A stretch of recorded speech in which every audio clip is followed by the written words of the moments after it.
Assalamualaikum warahmatullahi wabarakatuh. Alhamdulillah wa syukurillah. Salam pada Rasulullah Muhammad SAW. Dunsana Podcast TV, kita jumpa lagi dalam podcast PKS TV Sumatera Barat. Lalamoda Basuo. Alhamdulillah, kita mudah-mudahan sehat semua, ya. Kawan-kawan yang para simpatisan PKS dan kader PKS, mudah-mudahan dalam bulan Ramadan yang penuh berkah ini semua sehat walafiat, insya Allah. Dunsana Podcast pada hari ini ada yang sangat spesial sekali. Pertama mungkin untuk kader PKS atau Alek PKS, kita akan bicara tentang politik ya dengan judul Refleksi 1 tahun Pileg Pasca Pileg 2024. Baik, hari ini kita akan bicara panjang lebar dengan salah seorang tokoh muda kita, Alek PKS dari Kota Padang, mewakili Kecamatan Koto Tanga. Dan beliau adalah Ustadz ya, Haji Mulyadi Muslim LCMA. Assalamualaikum Ustadz. Assalamualaikum. Masya Allah. Udah lama udah jumpa Ustadz. Mantap. Maaf. Apa kabar Ustadz? Alhamdulillah. Alhamdulillah sehat. Ini Ramadan nampaknya muka Ustadz bercahaya-cahaya. Amin, amin ya rabbal alamin. Masya Allah. Berkah Ramadan Ustadz. Insyaallah. Ustadz, ya sudah 6 bulan ya Ustadz, atau 7 bulan tepatnya Ustadz dilantik menjadi anggota Dewan. Ya. Ini dan tepatnya 1 tahun ya refleksi dari Pileg ya, setelah pemilihan kita 1 tahun pemilihan dan 7 bulan menjadi anggota Dewan. Ya. Ini luar biasa. Ustadz adalah salah satu Alek PKS ya, newcomer ya Ustadz ya, bintang baru, tokoh baru yang muncul ke permukaan gitu. Dan alhamdulillah sekarang sudah duduk menjadi anggota Dewan DPRD Kota Padang mewakili Koto Tanga.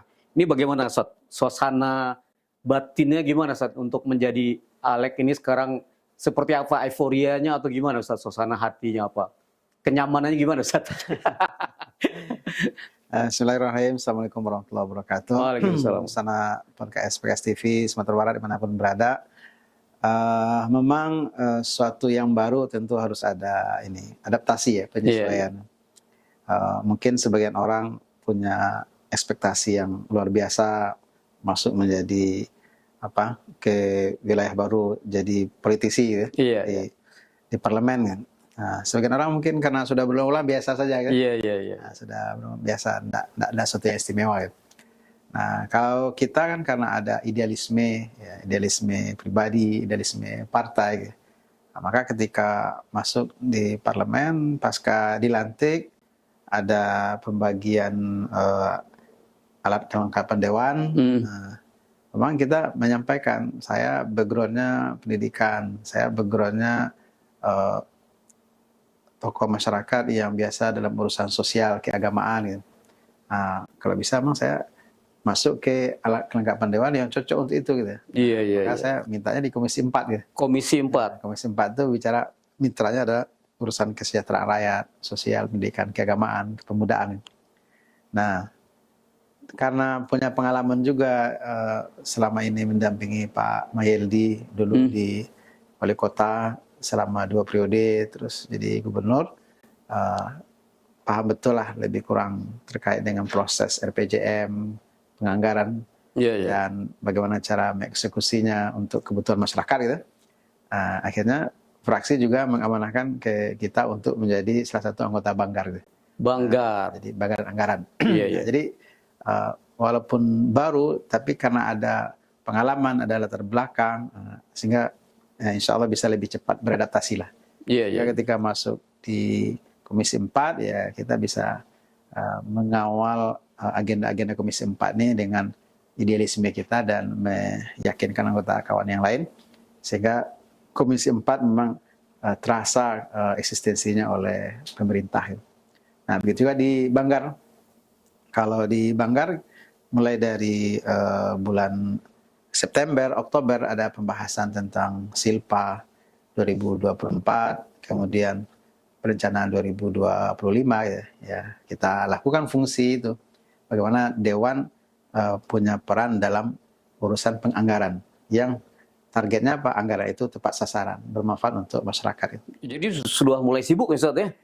Sudah mulai sibuk dengan kerja kedewanan gitu, walaupun durasinya 7 bulan gini. Yang santai itu paling mungkin seminggu atau 2 minggu pertama gitu ya.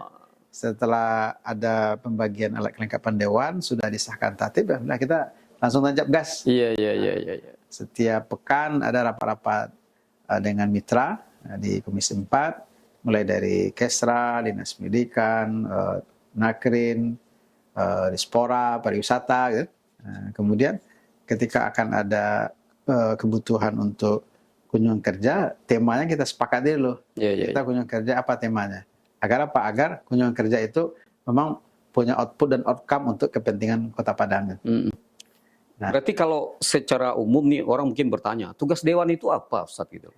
Ya, di Undang-Undang 23 tahun 2014 tentang pemerintahan daerah, itu kan 3 fungsi dewan. 3 fungsi dewan. Dia berfungsi untuk pengawasan, berfungsi untuk legislasi, berfungsi untuk penganggaran. Nah, ini 3 agenda yang harus dilakukan oleh seorang anggota dewan. Nah, apakah di rapat-rapat komisi, di pansus, ataupun di banggar, orientasinya 3 ini. Bagaimana dia bisa memaksimalkan peran. Jadi fungsi itu ada di komisi dan di banggar ya? Di banggar. Baik. 7 bulan saya pikir mungkin waktunya sudah belum panjang lah sebenarnya. Kira-kira dalam masa rentang 7 bulan ini ya apa pekerjaan-pekerjaan yang sudah bisa dilegislasi itu, Ustaz? Kalau berkaitan dengan legislasi ada PR anggota dewan sebelumnya tentang Perda Tribun. Nah, itu diselesaikan oleh Dewan periode 2024-2029 ini. Itu sudah disahkan. Kemudian juga berkaitan dengan pengelolaan sampah. Sampah. Hari ini pengelolaan sampah kan tidak lagi dikelola secara keseluruhan oleh Dinas DLH, tapi melibatkan kelompok-kelompok PDAM di masyarakat. Pembayarannya itu pembayaran ke PDAM. Tapi yang mengurus sampah di komplek, di perumahan itu adalah komunitas-komunitas, namanya LPS, Lembaga Pengumpul Sampah. Itu ada di setiap kelurahan. Itu sebenarnya dalam rangka mendorong partisipasi masyarakat ini. Kenapa? Karena kalau urusan sampah ini dibebankan ke dinas DLH saya itu nggak kuat mereka. Nah, maka kita kawal itu dan sejak bulan Januari sudah mulai. Walaupun masih ada evaluasi ya. Tapi apa yang sudah disepakati oleh pemerintah sebelumnya itu sudah dieksekusi oleh eksekutif dan kita dewan secara legal formalnya sudah mengesahkan. Nah, sekarang masuk pada tahap pengawasan bagaimana perda itu berjalan secara maksimal. Ini sampah ini menarik sebenarnya. Artinya cuman terjadi sinkronisasi selama ini orang bayar PDAM, katanya bayar sampah, tapi sampah tidak diambil PDAM gitu. Itu kasus-kasus yang kita temukan di lapangan. Dan ini di anggota dewan di semua dapil sedang mengawal itu. Tidak boleh ada pungutan masyarakat, tapi haknya masyarakat tidak ditunaikan. Gitu. Kan kasusnya kita dengar kami sudah bayar retribusi sampah ke PDAM lewat PDAM. Tapi sampah kami tidak diukur gitu ya. Nah, ya kasus lapangan tuh dari kawan-kawan LPS katanya bentornya kurang, tenaganya belum cukup. Nah, kita dulu sebenarnya di awal-awal merekomendasikan ke pemerintah dibuat dulu ini prototipenya, contohan dulu, misalnya 1 komplek atau 2 komplek per kecamatan gitu. Nah, coba kan pemerintah kan ingin sekaligus, akhirnya memang ada kendala-kendala lapangan gitu. Kenapa? Karena tidak semua LPS ini punya infrastruktur yang kuat dan kokoh gitu. Bahkan di beberapa kelurahan orangnya sudah ada, bentornya belum ada gitu. Itu paksa manual kan. Nah, tapi intinya ini harus kita kawal bersama-sama. Kenapa? Karena ini sudah disahkan, dia sudah jadi perda dan kita punya tanggung jawab bersama untuk bagaimana Padang ini semakin bersih. Berarti DPRD Kota Padang ikut mengawal ya proses bagaimana berlangsungnya pengelolaan sampah di Kota Padang. Ini menarik luar biasa. Baik, Ustaz, dengan rentang waktu yang 7 bulan itu juga kira-kira menyangkut anggaran, kira-kira apa yang sudah Ustaz? Di awal-awal kita dilantik, tadi saya katakan 2 minggu proses pembentukan alat kelengkapan dewan, kemudian pengesahan tatib gitu. Nah, kita sudah langsung bekerja membahas sisa anggaran ya 2024 ini. Nah, waktu itu disepakati oleh... Nggak habis Ustaz ya? Masih ada sisa ya? 2024. Nah, begini kan, teori dalam pengelolaan keuangan daerah ini, kalau dia bagus ya, kondisi keuangannya sehat, Iya. pengerjaan kegiatan efektif efisien, pasti ada silpa. Gitu. Oh, pasti ada silpa. Atau silpa ini terjadi kenapa? Karena mungkin kegiatan sebelumnya tidak terlaksana. Iya. Nah, tentu anggarannya menjadi sisa akhir tahun. Sisa akhir tahun. Nah, di awal-awal anggota dewan yang baru ini disampaikan mungkin peluangnya hanya sedikit, sekitar 25 jutaan gitu ya. Tapi setelah kita dalami laporan keuangan dari pemerintah Kota Padang, kita telisik lebih dalam, ternyata bisa lebih dari itu silpa yang kita dapatkan. Gitu. Per dewan lebih dari 25 juta. Lebih 25 juta. Nah, akhirnya apa? Kita bisa mengangkatkan pelatihan guru tahsin. Perbaikan bacaan Quran untuk guru-guru SD dan guru-guru TPQ yang belum tersertifikasi. Iya. Kalau misalnya rancangan awal itu hanya bisa untuk 100 orang, tapi karena kita bisa mendalami, menelisik lebih dalam tentang anggaran, ternyata bisa untuk 200 orang. Nah, sehingga akhirnya apa? Ada manfaat yang dirasakan langsung oleh masyarakat. Anak-anaknya belajar dengan guru yang sudah tersertifikasi, sudah terlatih dengan bacaan yang bagus. Itu untuk anak guru SD se-Kota Tangah dan juga guru TPQ se-Kota Tangah yang belum tersertifikasi. Iya. Itu di silpa itu untuk 2024. 2025 kita juga bisa mengadvokasi ada kegiatan fisik, ada juga kegiatan dalam bentuk pelatihan untuk masyarakat Kota Tangah. Kegiatan fisik itu rencananya nanti di Kelurahan Benang Sarai, ada betonisasi. Kemudian di Balai Gadang, di lingkungan Komplek Musala Ratul Jannah, Komplek Permata. Kemudian di SD 30 Anak Air. Nah, termasuk juga itu betonisasi ya? Drainase. Oh, drainase. Termasuk juga di jalan menuju tempat pembuangan akhir TPA sampah air dingin. Oh, air itu dingin. ada jembatannya yang sangat kecil dan ini berisiko. Nah, akhirnya kita masukkan juga itu sebagai kegiatan 2025. Nah, sehingga nanti kalau hujan deras, ini saluran airnya bagus, sehingga tidak terjadi genangan yang menghambat mobil. Kalau ke air dingin itu dua tuh, mobil sampah dan mobil ambulan membawa jenazah. Nah, jadi ini sangat strategis perbaikan. Iya. Nah, itu yang kita perjuangkan untuk 2025 dan mudah-mudahan 2025 ini setelah pasca Ramadan ini bisa segera dieksekusi oleh OPD terkait. Berarti untuk 2025 jumlah advokasi anggaran untuk POKIRnya sekitar ada berapa? Sekitar 1 miliar. Oh, 1 miliar ya. Oke, luar biasa. Sebenarnya ini kan sudah berjalan ya. Sudah berjalan. Nah, kalau kewenangan penuh anggota dewan yang terpilih itu nanti untuk anggaran 2026. Pembahasannya sekarang nih. Oh iya. Artinya yang Ustadz jalani sekarang ini sebenarnya sudah dimasukkan oleh anggota dewan sebelumnya. Plafonnya saja. Plafon ya. Plafon saja. Tapi kemana alokasinya, berapa jumlahnya itu yang kita memperjuangkan bersama-sama. Iya. Kalau usulan pemerintah separuhnya. Tapi setelah kita telisik, kita dalami rancangan anggaran, ini ternyata bisa ada penghematan di OPD-OPD lain, tempat lain, sehingga akhirnya bisa menambah pokir dewan untuk 2025 ini. Ini menarik, ini pembahasan secara nasional ini efisiensi, Ustaz. Ya kan? Artinya negara sudah melakukan efisiensi, sehingga ada yang mengatakan itu akan berpengaruh kepada budget APBD di daerah-daerah baik provinsi maupun kota dan kabupaten. Nah, kira-kira adakah pengaruh efisiensi dari negara ini kepada kota, khusus Kota Padang? Gimana, Ustaz? Setelah kita pelajari selama 7 bulan ini ya, tentang pola penganggaran di pemerintah daerah, memang pemerintah daerah sangat ketergantungan kepada pemerintah pusat. Ya, anggaran pemerintah Kota Padang ini misalnya ada sekian persen. Berapa persen?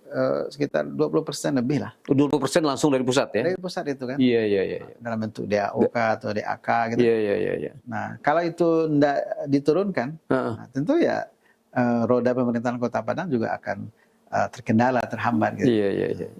PAD kita tidak seberapa. Sehingga hampir semua pemerintah daerah punya ketergantungan ke pusat. Maka ketika ada instruksi presiden efisiensi, ya pemerintah daerah harus patuh, harus menyesuaikannya gitu. Iya. Nah, Itu satu poin. Poin kedua kita pelajari memang ini diakui oleh banyak pakar gitu. Memang kita di daerah ini banyak yang melakukan kegiatan-kegiatan yang nampaknya memang seremonial. Iya, betul. Jadi ketika misalnya ada instruksi presiden efisiensi, itu bisa dicoret gitu. Nggak terlalu rumit bagi pemerintah untuk mencoretnya gitu. Nah, terutama perjalanan dinas yang ini, perjalanan dinas, seremonial, acara-acara diskusi, seminar gitu. Nah, kata Pak Prabowo kan sudah cukup lah seminar-seminarnya, FGD, sekarang eksekusinya lagi. Eksekusinya. Gitu. Nah, kenapa? Karena kajian-kajian itu sudah lebih dari cukup gitu. Iya. Nanti pemerintah daerah pun juga begitu. Gitu. Nah, apa nanti efeknya? Ya efeknya juga akan dirasakan oleh masyarakat. Ya, kalau selama ini misalnya kawan-kawan swasta, penggiat pariwisata, hotel, punya ketergantungan pemerintah daerah, dengan adanya pengurangan kegiatan ini tentu pendapatan mereka juga akan berkurang. Gitu. Iya. Nah, jadi semua pihak akan kena imbas dari efisiensi ini. Walaupun kita sangat setuju. Ya buktinya tadi kan, di awal usulkan Silpa hanya bisa sekitar 25 jutaan per anggota dewan. Ketika kita telisik, bisa ternyata 50. Gitu. Iya. Nah, sama juga untuk 2025 ini masing-masing anggota dewan hanya bisanya yang baru ya, bisanya sekitar 500-an. Setelah kita dalami telisik, bisa ternyata 1 miliar. Iya. Nah itu kan bukti bahwa ada anggaran-anggaran yang sebenarnya bisa dipotong, bisa dipangkas, bisa dialihkan, yang sebenarnya itu adalah efisiensi kan. Iya. Kalau misalnya tidak ada di tempat lain, anggaran ini bisa dipotong atau dipangkas, tidak akan mungkin eksekutif bisa menerima usulan legislatif untuk penambahan anggaran dalam bentuk pokir yang sebenarnya juga untuk kepentingan masyarakat kan. Nah, itu realitasnya seperti itu di pemerintahan daerah. Saya rasa hampir sama. Ada anggaran-anggaran di pos-pos tertentu yang sebenarnya itu tidak mendesak, tapi mungkin karena kebutuhan rutinitas akhirnya dianggarkan. Berarti ketika ada instruksi presiden diturunkan dalam bentuk SE Kemendagri, bisa dieksekusi ternyata gitu. Ya berarti kan tidak ada angka nominal dari pemerintah atau tadi 20% misalnya kan. Ini efisiensi jadi berkurang jadi 17% misalnya anggaran dari APBN ke APBD itu. Perjalanan dinas instruksi presiden sesuai dengan dilanjutkan dengan SE Kemendagri itu 50%. 50% pengurangannya. 50% perjalanan dinas sudah efisiensi. Iya. Ini perjalanan dinas ini ada dua saat income atau outcome kan gitu. Ya kalau seandainya ada target ya sesuai dengan RPJM, sesuai dengan perencanaan, ada kebutuhan untuk studi banding, ada kebutuhan untuk mengurusnya, tentu wajar ada anggaran untuk perjalanan dinas. Tapi kalau hanya sekedar keluyuran, memenuhi kuota perjalanan dinas per tahun gitu. Itu kan tidak betul kan? Iya. Perjalanan dinas ini kan konsekuensi dari target yang kita inginkan. Gitu. Betul. Bukan perjalanan dinas itu yang menjadi goalnya kan? Iya betul. Harus ada kita mau ngapain di situ kan gitu kan? Cari apa gitu. Kalau misalnya ada kebutuhan, misalnya konsultasi ke pemerintah pusat atau belajar ke daerah lain, bisa dengan Zoom, bisa dengan jarak jauh, kenapa harus perjalanan dinas? Gitu? Iya. Berarti kita setuju lah dengan perjalanan dinas ini diefisiensikan saat ya? Iya, bukti seperti itu kan. Ketika ada instruksi presiden, ada SE Kemendagri, bisa disiasati oleh pemerintah. Gitu. Luar biasa. Ya, tadi kita berpikir ibaratnya efisiensi ini kan mengencangkan ikat pinggang saat dari pusat sampai ke daerah, gitu kan? Nah, sementara APBD kita kecil, tentu kita berpikir juga apakah memang harus mengencangkan ikat pinggang atau pemerintah daerah harus mencari sumber-sumber dana lain kan gitu. Tapi menariknya ketika lagi efisiensi begini muncul apa yang disampaikan oleh Pak Wali Kota bahwasanya akan ada BPJS gratis. Nah, ini bagaimana Dewan menyikapi ini, Ustaz? Kalau BPJS itu sebenarnya kan sudah kewajiban pemerintah melayani masyarakat agar kesehatan masyarakat terjamin. Pemerintah sebelumnya juga sudah melakukan itu. Oh, sudah melakukan. Sudah ada dialokasikan di APBD. Iya. Jadi kalau ada masyarakat dalam kondisi emergensi, mereka belum terdaftar di BPJS, jangan takut. Silakan datang ke rumah sakit daerah. Nanti rumah sakit akan melayaninya semaksimal mungkin. Lalu nanti keluarganya diminta mengurus ke kelurahan, mengurus surat keterangan tidak mampu, terus melapor ke dinas sosial. Gitu. Nanti dinas sosial berkoordinasi dengan rumah sakit dan BPJS. Intinya masyarakat jangan takut untuk berobat. Kalau sudah emergensi, bawa ke rumah sakit. Itu sudah ada sebelumnya dan sudah ada plafon anggaran untuk masyarakat yang tidak mampu itu. Nah, hari ini pemerintahan yang baru, Pak Fadli dengan Pak Bagus, berkomitmen lebih memastikan semua masyarakat warga Kota Padang terjamin kesehatannya. Semua? Ya, semua warga Padang yang berKTP Kota Padang, digaransi kesehatannya terjamin. Jadi kalau misalnya ada yang menunggak, nah tetap saja harus ke rumah sakit kalau sudah emergensi. Jangan takut. Nah, nanti apa yang kita bahas di Komisi 4, karena Dinas Kesehatan ini bagian dari mitra kita juga, ada mungkin bisa di-cover cut off dengan anggaran APBD. Ada mungkin dibantu oleh Basnas. Ada mungkin dibantu oleh pihak-pihak lain gitu. Charity-charity yang lain. Intinya adalah masyarakat jangan takut untuk berobat ke rumah sakit gitu. Pak Fadli di era pemerintahan yang baru ini mempertegas itu, akan dikeluarkanlah SK dan dibuatkan betul alur prosedur pengurusan atau proses bagaimana bisa pelayanan kesehatan ini terlaksana dengan baik. Ya berarti memang pemerintah betul-betul memperjuangkan kesehatan masyarakat, gitu saya dalam bentuk BPJS gitu. Dan ditambah mungkin artinya antara DPR dan pemerintah nih bekerja sama lah untuk melakukan tersebut. Kita sejak Agustus itu sudah intens membahasnya dengan Dinas Kesehatan dan RSUD, juga dengan Basnas. Bahkan kita merekomendasikan ke pemerintah Kota Padang agar dibuat UPZ di Dinas Kesehatan dan Dinas Pendidikan. Agar apa? Agar birokrasinya bisa dipangkas itu. Kalau selama ini misalnya ada warga yang sakit karena kondisi emergensi, mereka belum terdaftar di BPJS atau mereka menunggak atau mereka butuh biaya untuk beli obat. Nah, Dinas Kesehatan lewat pihak rumah sakit memberikan rekomendasi untuk mengurus ke Basnas. Nanti kapan keluarnya dari Basnas? Mungkin sebulan atau 2 bulan. Kan panjang birokrasi ya. Panjang, kenapa? Karena belum ada UPZ-nya di Dinas Kesehatan ataupun Dinas Pendidikan. Nah, kita buat rekomendasinya buat UPZ supaya birokrasi bisa dipangkas. Jadi keberadaan Basnas dalam pelayanan kesehatan karena dia punya UPZ di Dinas Kesehatan lebih efektif, lebih efisien. Gitu.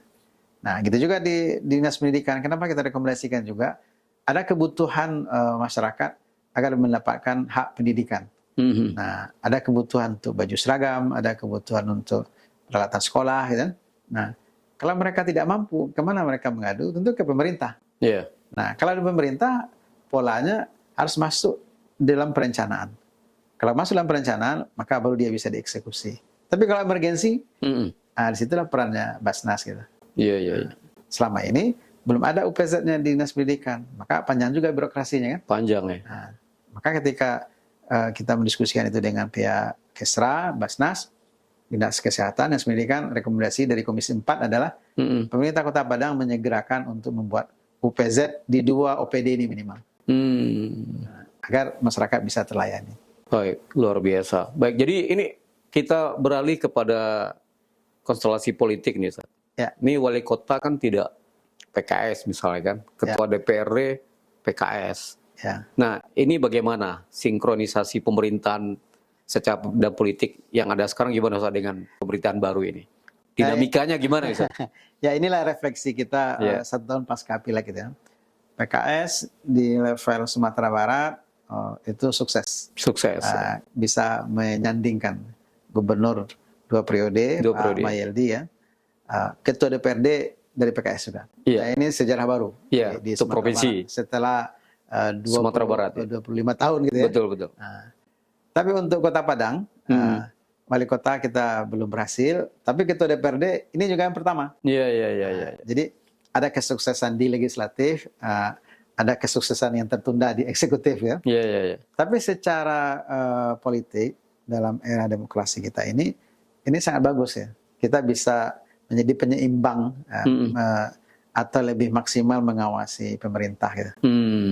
Fungsi legislatif karena kita pimpinan, tentu kita bisa lebih maksimal untuk mengawasi tugas-tugas eksekutif. Jadi ada keseimbangan lah. Nah, kalau memang ada sesuatu yang sangat serius ya, berarti kita perlu negosiasi politik. Ya berarti dinamikanya bagus, positif lah ya, positif ya. Dia menarik satu lagi. Tadi memang di awal saya bilang bahwasanya di Komisi 4 sekarang fungsi dan tugas pekerjaannya sudah hampir sama seperti tugas sebelumnya. Ya. Tapi kita tahu sebelum Ustadz masuk kancah parlemen ini atau menjadi alek ya, Ustadz adalah seorang pendidik, seorang ustadz, seorang datuk gitu. Orang bilang kalau masuk panggung politik ibarat main bola, Ustadz. Kadang-kadang becek kena beceknya. Ya, ya. Jadi kadang-kadang mindset orang melihat anggota dewan ini ibaratnya benda besi itu masuk kemudian kubangan, minimal itu kena lumpur-lumpurnya dikit katanya. Nah sekarang ini Ustadz datuk dan pendidik gitu. Ya. Nah bagaimana Ustadz melihat bagaimana mindset masyarakat yang seperti ini? Atau bagaimana Ustadz melihat realitanya gimana gitu loh? Ya sebenarnya kan segala sesuatu itu tergantung nawa itu kita kan. Iya, Nah, oke. apa niat kita masuk ke parlemen? Kalau niatnya mencari materi kekayaan, salah kaprah gitu. Iya. Kalau ingin jadi orang kaya bukan di parlemen, Tidak di parlemen, jadi cari uang. bisnismen gitu. Iya betul. Nah, kalau kita masuk ke parlemen, tentu sesuai dengan regulasi tadi, kita harus memfungsikan diri sebagai legislator untuk urusan apa? Pengawasan, untuk urusan legislasi, untuk penganggaran gitu. Iya. Nah, makanya yang kita kerjakan selama ini, alhamdulillah ya, kita bisa mengadvokasi kalau berkaitan dengan anggaran, memang anggaran yang berpihak kepada pendidikan, anggaran yang berpihak kepada kegiatan sosial keagamaan.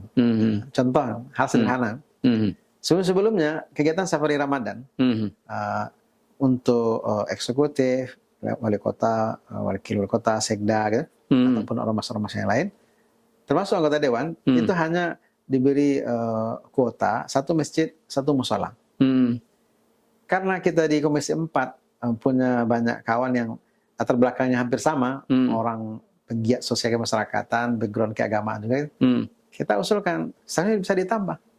Kan tujuannya untuk membantu masyarakat. Pembangunan masjid musola lebih cepat di Kota Padang nih.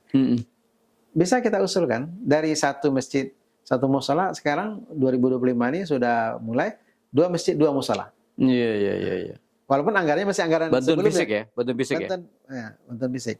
Walaupun anggarannya masih anggaran sebelumnya, masih kecil gitu. Dibandingkan dengan pemerintah provinsi, ya, jauh sekali. Iya. Nah, tahun depan ini kita akan mengusulkan nominal juga ditambah gitu. Agar kegiatan Safari Ramadan itu lebih bermakna, lebih berwibawa gitu. Nah, masyarakat atau pengurus masjid musola menerima bantuan dari pemerintah ini juga merasa betul-betul terbantu gitu. Bukan hanya sekedar seremonial gitu. Termasuk proses administrasinya. Sebelumnya yang dikasih itu apa? Spanduk saya. Bantuan sekian juta gitu. Iya. Tahun ini sudah mulai bantuan itu langsung masuk ke rekening pengurus masjid musola. Bisa ternyata diperbaiki kan? Iya. Nah, ini apa? Saya harus sampaikan, ini perjuangan awalnya dari kawan-kawan Komisi 4. Dibawa ke rapat pimpinan, didiskusikan dengan TAPD, bisa ternyata gitu. Kalau misalnya ini masalah atau tidak bisa, seharusnya terganjal gitu. Tapi ternyata bisa diperbaiki gitu. Iya. Bisa disiasati, bisa dirubah gitu. Nah, itu yang kita perjuangkan di Komisi 4 sesuai dengan background kita yang mayoritas ya penggiat keagamaan, sosial kemasyarakatan. Nah, dari partai-partai lain pun juga backgroundnya sama dengan kita. Gitu. Nah, begitu juga misalnya yang UPZ tadi, itu kan dalam rangka memangkas birokrasi, agar keberadaan Basnas dirasakan oleh masyarakat. Itu diskusinya di mana? Di Komisi 4 juga. Kita diskusi intens, kita komunikasi dengan eksekutif. Nah, maka harapannya segera dieksekusi oleh Pak Wali. Kalau itu terrealisasi, itu akan memudahkan masyarakat. Masyarakat akan merasakan betul keberadaan Basnas.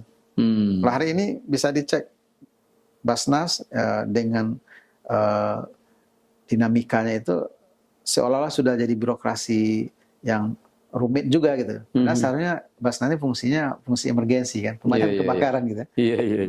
Bahwa ada urusan administrasi, pertanggungjawaban itu betul. Tapi kalau dikelola lebih profesional lagi, akan terasa memang Basnas itu memang berfungsi sebagai emergensi.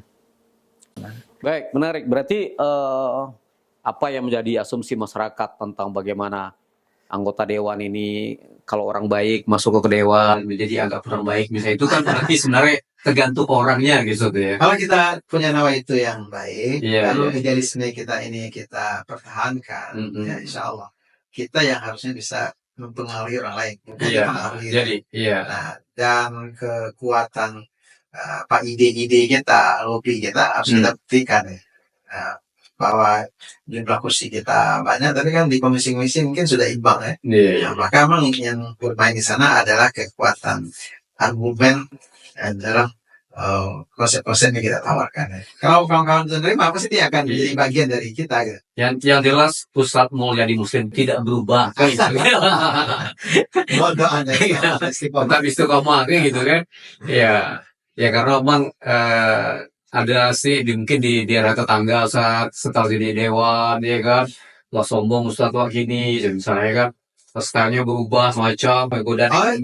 Dulu di awal ya baru selesai pilek saya di WA oleh terus ada berubah nih, tidak datang lagi pagi takziah, HP udah mati. Saya katakan ini orang ini betul pesan dari orang lain atau Anda sendiri? Saya iya. Kalau dia sendiri berarti kan, atau orang lain berarti kan dia ngawasnya 24 jam kan. Iya. Padahal selama ini biasa saja. Kalau ada WA masuk, selama paketnya ada pasti saya balas juga.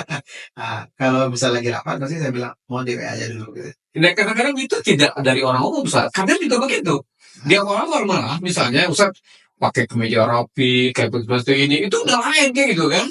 Ya, memang itu kan bagian dari tugas dan fungsi kedewanan, harus rapi, harus bersih, gitu kan. Ya kan di tatip ada, kapan harus pakai baju jas, pakai segala macam, kapan pakai baju sipil resmi, kapan pakai baju sipil lengkap ya. Karena itu ada di aturan. Iya, bukan gaya hidup berubah kan gitu.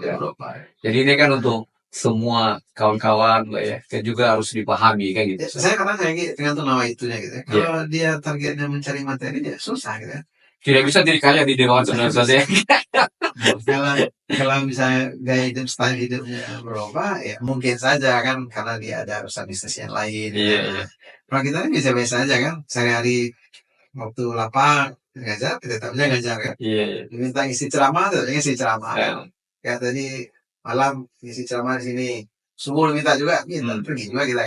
Selagi sehat walafiat kita kita masyarakat. Jadi anggota dewan itu adalah pengabdian seperti itu, untuk membantu masyarakat. Ya 7 bulan berjalan ya hanya menambah wilayah daerah terlihat kegiatan dakwah ya. Dulu di masyarakat, dulu di sekolah, nah sekarang ada tambahannya di parlemen, di legislatif. Tapi intensitas frekuensi aktivitasnya meningkat kan? Meningkat ya. Makanya berat badan saya nggak nambah-nambah. Kata istri tambah kurus nih. Karena ya waktu istirahat itu berkurang. Betul. Kalau kita mengajar dengan idealisme dosen, memberikan pencerahan untuk mahasiswa, ada kepuasan tersendiri. Kalau di parlemen kita punya ide, ada benturan-benturan kecil dengan kawan-kawan. Dia satu komisi tapi beda partai, tentu mindset juga beda-beda kan. Nah, tentu perlu energi juga bagaimana cara meyakinkan mereka. Tapi ketika berhasil, tetapnya ada kepuasan batin. Baik, luar biasa ini budaya mungkin harus kita perbanyak di PKS. Artinya Alek barangkali secara spontan atau terstruktur menyampaikan apa yang sudah dilakukannya kepada bagian dari pertanggung publik lah gitu. Saya ikut Dintek beberapa pekan yang lalu dari Kemendagri. Apa kata narasumber? Dia kata begini, bisakah Dewan membuktikan dia ada pekerjaan? Kalau enggak, nanti akan betul asumsi masyarakat. Dewan itu ada kerajaan. Padahal kerja Dewan itu sangat luar biasa gitu. Iya. Pemerintah daerah itu dua, eksekutif, balai kota dengan timnya ke bawah kan. Yang kedua DPRD. Iya. Jadi kalau pemerintah daerah misalnya eksekutif saja yang berfungsi berperan, tidak akan bisa tuh. Ya harus seimbang. Jadi kerja anggota Dewan itu sangat luar biasa. Karena dia bagian dari pemerintah daerah. Nah, bahwa pelaksanaannya dominan itu adalah eksekutif, betul. Ya, dia dengan perangkatnya ya, itu betul. Tapi perencanaan itu harus dibahas dengan DPRD.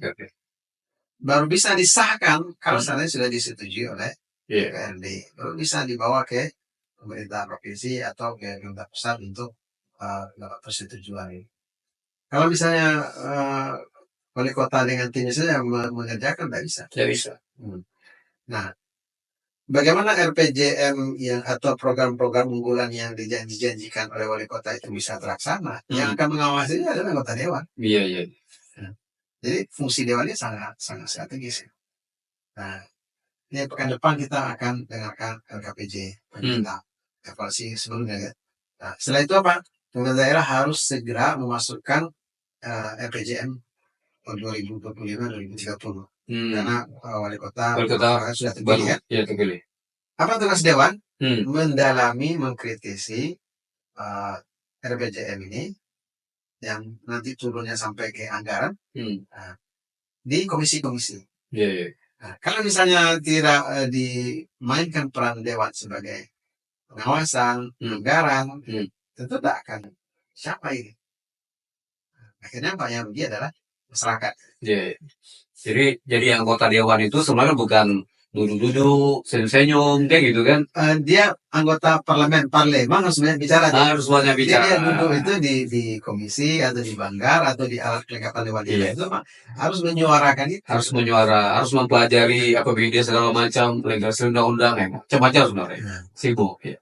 Baik, ini luar biasa. Baik, baru 7 bulan Ustadz sudah memiliki banyak prestasi dan kinerja.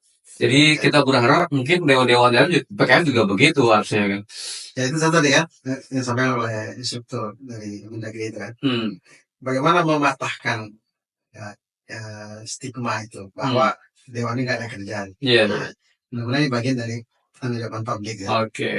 Kawan-kawan yang selama ini mendukung kita untuk bisa lolos ataupun relawan dan secara umum masyarakat Kota Tengah atau Kota Padang gitu. Apa yang dikerjakan oleh anggota dewan minimal dari anggota dewan PKS lebih kurang seperti ini. Cuma waktunya baru 7 bulan. Baru 7 bulan. Baik, ini luar biasa ya apa yang disampaikan oleh Ustadz kita ya Haji Mulyadi Muslim LC MAG. Ya, kita juga tinggal Buya Datua kayak gitu. Dan alhamdulillah ya dari pertama sekarang sudah menjadi Alek ya anggota Dewan DPRD Kota Padang ya. Dan mudah-mudahan kita berharap beliau tetap sehat ya. Kemudian istiqomah dengan perjuangan ini dan insya Allah akan memberikan perbaikan kepada pendidikan dan umat insya Allah. Dan kita akan berharap mungkin dewan-dewan daerah juga akan memberikan laporan ya seperti ini sehingga akan memperlihatkan pertanggungjawabannya kepada publik terhadap apa yang sudah dilakukan.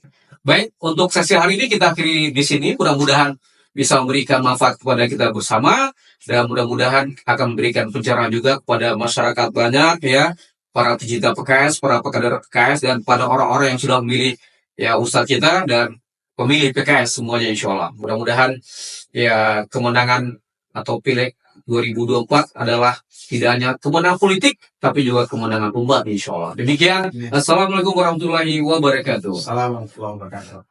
Terima kasih.